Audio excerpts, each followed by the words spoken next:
حضرت مولانا کلیم صدیقی صاحب فرماتے ہیں کہ میرے پاس بہار سے ایک لڑکی کا خط آیا۔ اس نے لکھا کہ چچا جان، ہم نے بہت تلاش کے بعد آپ کا نمبر ڈھونڈا ہے۔ اعوذ باللہ من الشیطان الرجیم، بسم اللہ الرحمن الرحیم، قل ان کنتم تحبون اللہ فاتبعونی، صدق اللہ العظیم۔ عزیزو، میں آپ کو ایک واقعہ سناؤں۔ پچھلے دنوں میں حضرت مولانا کلیم صاحب صدیقی کا ایک خط بہت وائرل ہوا۔ آپ لوگوں نے موبائل میں سنا ہوگا، جنہوں نے نہیں سنا میں سناتا ہوں، ذرا دل کھول کر سننا۔ حضرت مولانا کلیم صدیقی صاحب فرماتے ہیں کہ میرے پاس بہار سے ایک لڑکی کا خط آیا۔ اس نے لکھا کہ چچا جان، ہم نے بہت تلاش کے بعد آپ کا نمبر ڈھونڈا ہے، اور ڈھونڈنے کے بعد آج میں آپ سے ایک مسئلہ پوچھنا چاہتی ہوں، اور ایک خط آپ کے نام لکھ رہی ہوں۔ اس نے لکھا کہ چچا جان، ہم 4 بہنیں ہیں، ماشاءاللہ ہم چاروں خوبصورت ہیں، پڑھی لکھی ہیں، میرے کوئی بھائی نہیں ہے، میرے پاپا نوکری کرتے ہیں، ماں بیمار ہے، پاپا کی تنخواہ سے ماں کی دوائیاں اور گھر کا خرچ چلتا ہے۔ اس کے علاوہ ہمارے پاس کچھ بچتا نہیں ہے، بس عزت کے ساتھ زندگی جی رہے ہیں، کسی کے سامنے ہاتھ پھیلانا نہیں پڑتا ہے، مگر ہمارے پاس کوئی جمع پونجی نہیں ہے، نہ میرے باپ کی کمائی میں اتنی برکت یا اتنی وسعت ہے کہ جس سے ہم کچھ جمع کر سکے، ماں کی بیماری اور گھر کا خرچ، بھائی کوئی ساتھ میں نہیں ہے، یہی ہمارا گھر کا حال ہے، اس طریقے سے ہماری زندگی چل رہی ہے۔ لکھا مولانا، کئی سال ہو گئے میں نے اپنے باپ کو ہنستے ہوئے نہیں دیکھا۔ مولانا، میرا وہ باپ جب بچپن میں میرا ہاتھ پکڑتا تھا تو یوں کہا کرتا تھا، جب کوئی اسے کہتا تھا کہ بھائی تمہیں بیٹا نہیں ہے، تو میرا باپ کہتا تھا یہ میرا شیر بیٹا ہے، یہ بیٹی میرا بیٹا ہے، یہ میرا سہارا ہے، یہ میرا غرور ہے، یہ میری آن بان شان ہے، یہ میرے گھر کی زینت ہے۔ بچپن میں میرے باپ کا یہ جواب تھا۔ آج جب ہم چاروں بہنیں جوان ہو گئی ہیں تو کئی سال سے میرے باپ کی ہونٹوں پر ہنسی نہیں آئی۔ اور فرمایا مولانا، یہ بات لکھنا نہیں چاہ رہی میں کچھ اور کہنا چاہتی ہوں۔ ایک دن میں نے دیکھا کہ تہجد میں میرا باپ مصلی پر بیٹھا ہے، رو رہا ہے، اس کی ہڑکیاں سن کر کے میری آنکھ کھل گئی۔ میرے باپ نے ہڑکیاں بھر کر کے روتے روتے یوں کہا، اللہ، میری بیٹی مجھ پر عذاب بن گئی ہے، مجھے اس عذاب سے چھٹکارا دے دیجئے۔ اللہ، میری بیٹی میرے لیے درد سر بن چکی ہے، اللہ ان کی شادی کرا کر میرے سر کی تکلیف کو کم کر دیجئے۔ بچیوں نے لکھا، مولانا آپ یہ بتائیے، کیا اپنے باپ کی اس حالت کو دیکھ کر ہمارے لیے خودکشی کرنا، زہر کھانا حلال نہیں ہے؟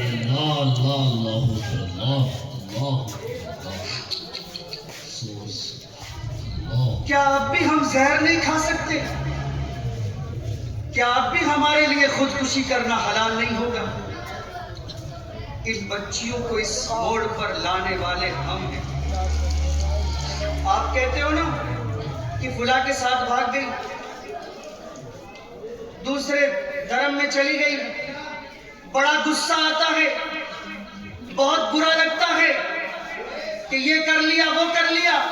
وہ کیا کرے؟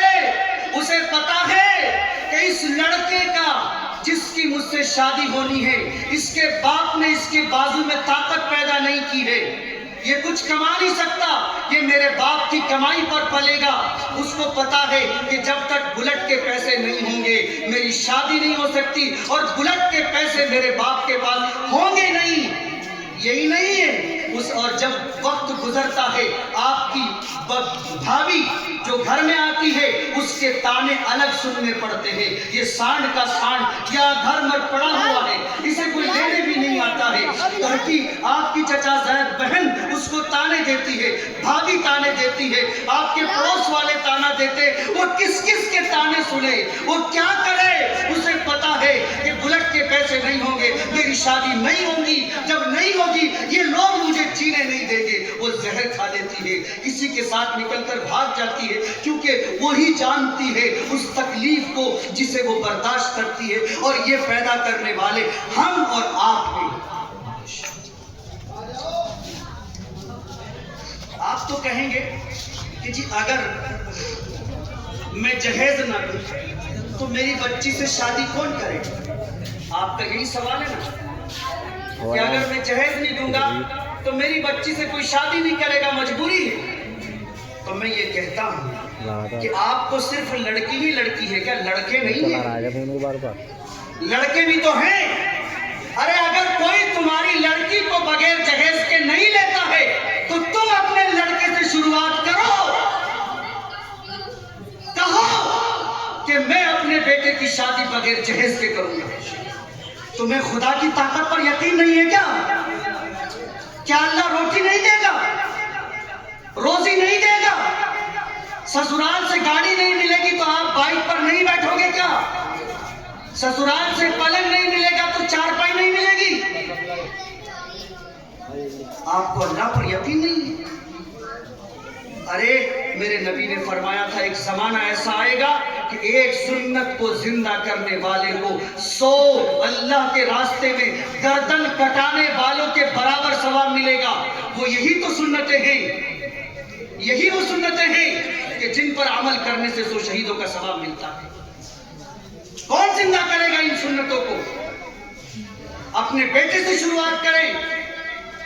اور نوجوان دوستو، یہ نہ سمجھو کہ یہ آدمی حافظ قرآن بن گیا تو بس یہی اللہ کی نظر میں قابل ہے۔ آپ اس کام کے لیے تیار ہو کہ اگر میں شادی کروں گا تو بغیر جہیز کے شادی کروں گا، کیا پتا میرے رب کو یہ سنت زندہ کرنے کی وجہ سے تیرا درجہ مجھ جیسے علماء سے بھی کہیں آگے نہ پہنچ جائے۔ یہ وہ موقع چل رہا ہے، آپ ان بچوں کو قدر کرو، ان کو بچاؤ، ورنہ زمانہ اسی موڑ پر پہنچے گا جہاں سے میرے نبی نے نکالا تھا۔ لوگ پھر سے ان بچیوں کو ماں کی گود میں مارنا پسند کریں گے اور اس کے ذمہ دار ہم اور آپ ہوں گے۔ اللہ کے نبی کو جا کر جواب دینے کی ہمت نہیں ہوگی۔ صرف نعت سن کر ہاں ہاں ہاں کرنے سے اللہ کے نبی کی سنت زندہ نہیں ہوتی ہے۔ اس کو عمل میں، زندگی میں شروعات کرنے سے، ہمت کرنے سے، حوصلہ کرنے سے، جب ہر باپ اپنے بیٹے کی شادی بنا جہیز کے کرے گا، تو جب ہر باپ اپنے بیٹے کی کوشش کرے گا تو بیٹی کی تو خود ہی ہو جائے گی، تو بیٹی کی تو خود ہو جائے گی۔ آپ کو بیٹی کی پرواہ کرنے کی کیا ضرورت ہے؟ میں یہی کہتا ہوں بیٹے سے شروعات کرو، اس پر آپ کو کوئی نہیں منع کرے گا۔ بیٹی کو جہیز دو، مجبوری بن گئی، لیکن بیٹے سے شروعات کرو۔ سب کو بیٹے ہیں، اگر سب شروعات کر دیں گے تو انشاءاللہ یہ نحوست ختم ہو جائے گی۔ لیکن اس کو کوشش کرنی پڑے گی، اور کوشش یہ ہم جیسے جتنے بیٹے ہیں نا یہاں، ہم جیسے اور آپ جیسے کوئی بھی پیچھے نہیں ہے، الا ماشاءاللہ۔ اللہ توفیق دے، اللہ ان کے عملوں کو بے حد قبول کرے جن لوگوں نے اس پر قدم اٹھایا ہے، چاہے عالم ہو یا غیر عالم ہو، ورنہ ہر کوئی اس سنت کے ترک میں اللہ کے یہاں مواخذے میں آئے گا۔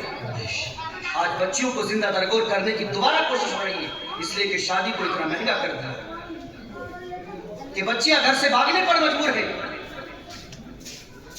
میرے بھائیوں، تقریر بہت سنتے ہیں ہم، تقریر سننا مقصد نہیں، کسی بات کو دل میں بٹھاؤ اور ارادہ کرو میں کروں گا اس پر عمل۔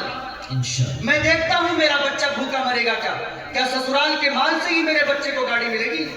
ایسی بات نہیں۔ اللہ پتہ نہیں اس کو کیا دے دے، اللہ کب دے دے اور کتنا دے دے اور کیا دے دے، اللہ ہی جانتا ہے۔ بس کوشش کرنے کی دیر ہے۔ اللہ رب کریم ہم سب کو کہنے سننے سے زیادہ عمل کی سعادت نصیب فرمائے۔ حضرات